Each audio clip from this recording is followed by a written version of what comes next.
Pregnant सास।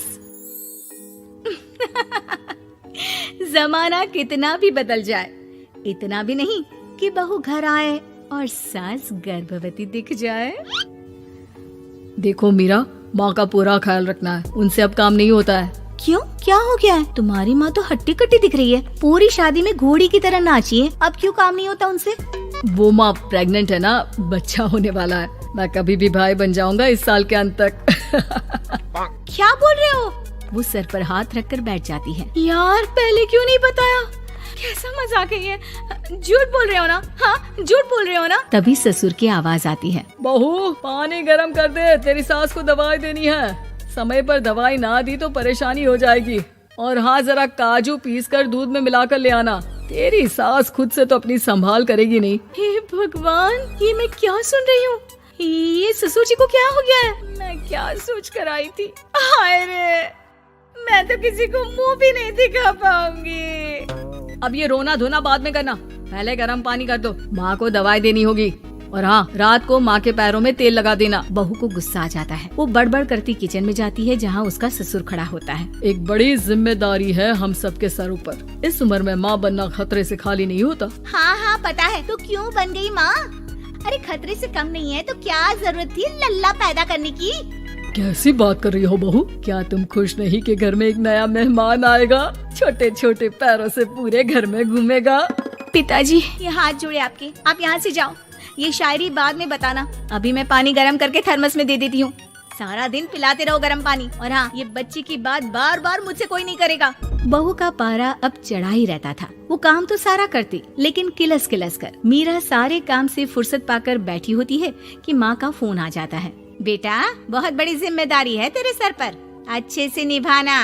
ससुराल में हर किसी को खुश रखना वैसे तो मुश्किल है, लेकिन भगवान ही हिम्मत देता है बहू को हर कुछ सहकर सबको खुश रखने की। क्या बड़बड़ किए जा रही हो माँ? जानती भी हो कि यहाँ क्या चल रहा है? मेरी सास, अरे तेरी सास तो देवी है देवी। कितने खुश हो रहे थे सारे तेरी सूरत देख देख कर। पता नहीं जैसे बहू नहीं कोई मन मांगी मुराद मिल गई हो उन लोगों को। अरे बात तो पूरी सुनो। मन मांगी मुराद तो पूरी हुई है।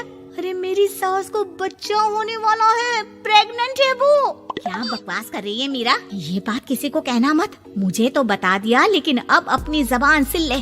कहाँ है तेरी सास? बात तो करा मेरी। पूछू जरा, पोता पोती खिलाने की उम्र में खुद का बच्चा खिलाने का शौक कहाँ से आ गया? और आया भी तो बताना तो चाहिए था। अब क्या नाक कटाने के लिए हम लोगों से रिश्ता जोड़ा है? रुक, तेरे पापा से बात करती हूँ। मीरा फोन रखकर लेट जाती है। वो एक सपना देखती है कि उसकी गोद में एक बच्चा खेल रहा है। भाभी की गोद में कितना खुश दिख रहा है ना, लग ही नहीं रहा कि भाभी है। मैं तेरे लिए क्या लाया हूँ, सोने की बालियाँ। तेरी शादी में तो मैं बुढ़ा हो जाऊंगा ना। अरे कैसी बात कर रहा है बेटा, इसकी जिम्मेदारी तो तू ही लेगा।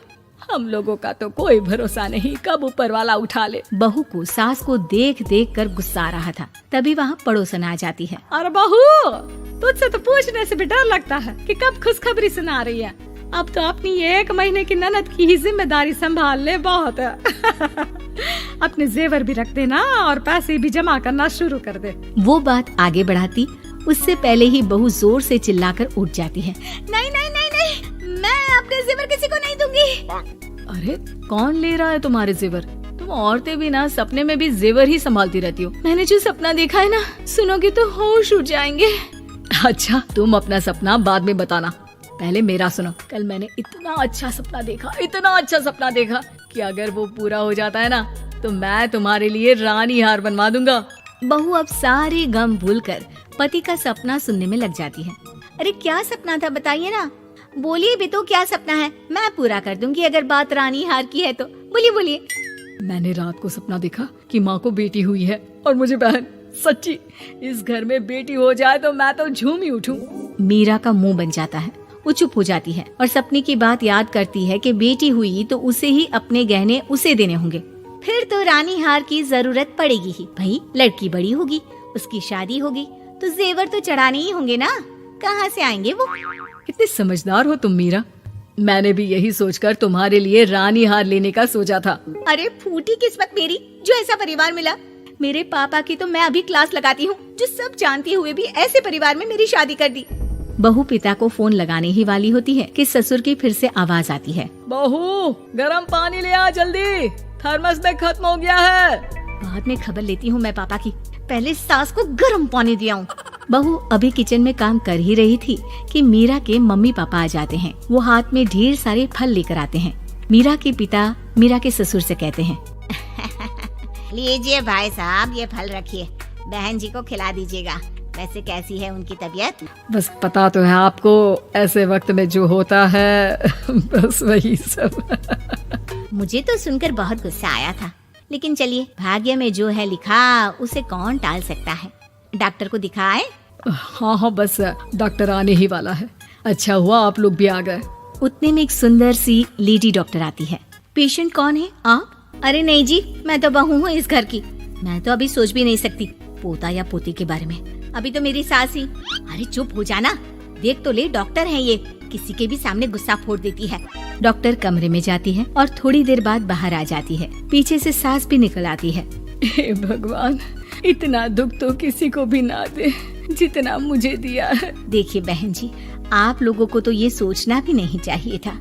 वही तो मैं भी कह रही थी कि आप लोगों के लिए तो सोचना भी गुनाह है, लेकिन अब पछताए होत क्या जब चिड़िया चुग गई खेत। डॉक्टर वहाँ से चली जाती है। मैं माँ नहीं बन सकती, मैं प्रेग्नेंट भी नहीं हूँ। ये कैसे? तुम तो बोल रही थी कि अरे वो गैस का दर्द था और पेट भी गैस से फूल रहा था। डॉक्टर ने चूर्ण दे दिया है, गर्म पानी से फाँकना है। हाँ? मैं अभी लाती हूँ गर्म पानी। अरे मैं तो गीजर ही लगा देती हूँ। हाय रे, खुशी के मारे पागल ना हो जाओ।